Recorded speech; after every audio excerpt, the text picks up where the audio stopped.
Ino, hindi natin kailangan paggawain si Pepay. Dahil hindi ko na siya kukulitin.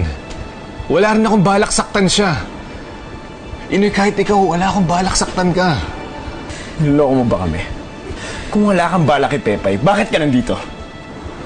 Paano mo nalaman na nandito si Pepay? Inoy, sige, aminin ko. Dahil gusto kitang unahan kay Pepay. Pero nagbago isip ko, pare. Hindi ko nakukulitin si Pepay, hindi ko nakukunin si Pepay sa'yo. Tanggap ko na hindi ako yung taong mahal niya. Malaya na siya kung anong gusto niyang gawin. Totoo yun.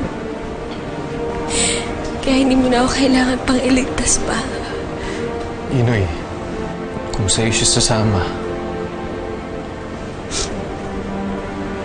hindi na ako makikialam. Basta pare, ingatan mo si Pepay. Mahalagaan mo siya. Aba, mukhang seryoso na si Jeffrey ah. Hindi na siya malaking hadlang sa inyo. Bilis! Halika na, Inoy.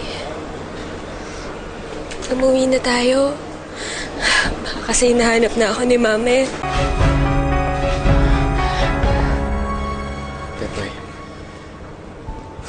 totoo ba yung sinasabi ni Jeffrey? Na pinili mo ako? Ibig sabihin ba nun? Mahal mo na rin ako? Hat.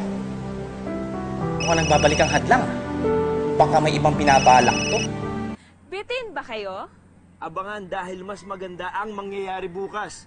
Huwag kayong bibitaw. At kung may na-miss out kayo, balikan lang ang mga episodes sa Magkaibang Mundo.